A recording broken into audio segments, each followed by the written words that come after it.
When you're starting out in four-wheel driving, you are presented with a whole mass of modes from 4A to 4H to 4 low to diff locks, all these sort of things. So, what do you actually need to select for the sort of driving that you want to do?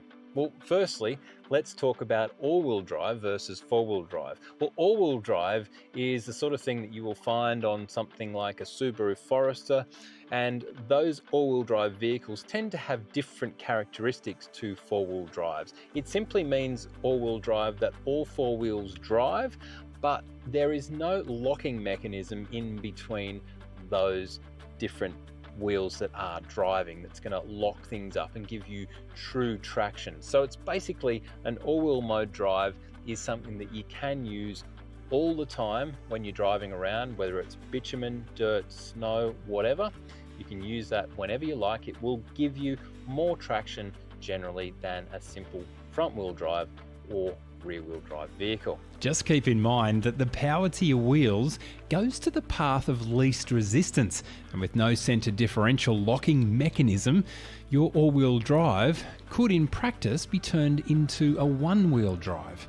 You see, if you have one wheel up in the air, for example, all of the power could be sent to that wheel and literally no power sent to the other wheels. This is why all-wheel drive is great for flat surfaces like sealed roads and high-speed dirt, but it tends to fail when on undulating off-road terrain. Now, something that's much the same as all-wheel drive in my vehicle here, which is the Ford Ranger, is 4A. So that basically means 4 auto.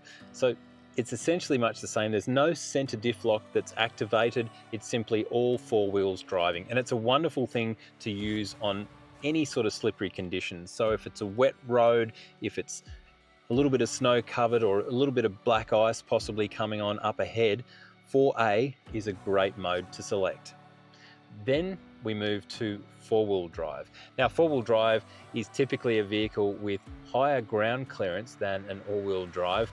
And when we say four-wheel drive, that usually involves something called a center differential lock. Now, that could be another name like a viscous coupling, but it is essentially something that means that when you select four-wheel drive, that splits the drive 50% to the front axle and 50% to the rear axle. So, or the front axle as in the front wheels or the rear wheels. So that then means that you can't actually use that on a hard surface. If you do, you will get what's called differential wind-up, and that could damage your four-wheel drive. So we only use four-wheel drive when we are actually in an off-road location. Dirt, snow, mud, all that sort of stuff. But usually four-wheel drive high range is the sort of thing that you use on a high-speed dirt road, not low-speed rock crawling and any of that sort of stuff. That is when you need to go to low range four-wheel drive. Now, low range, as it sounds, is when you are driving at speeds below 40 kilometers an hour.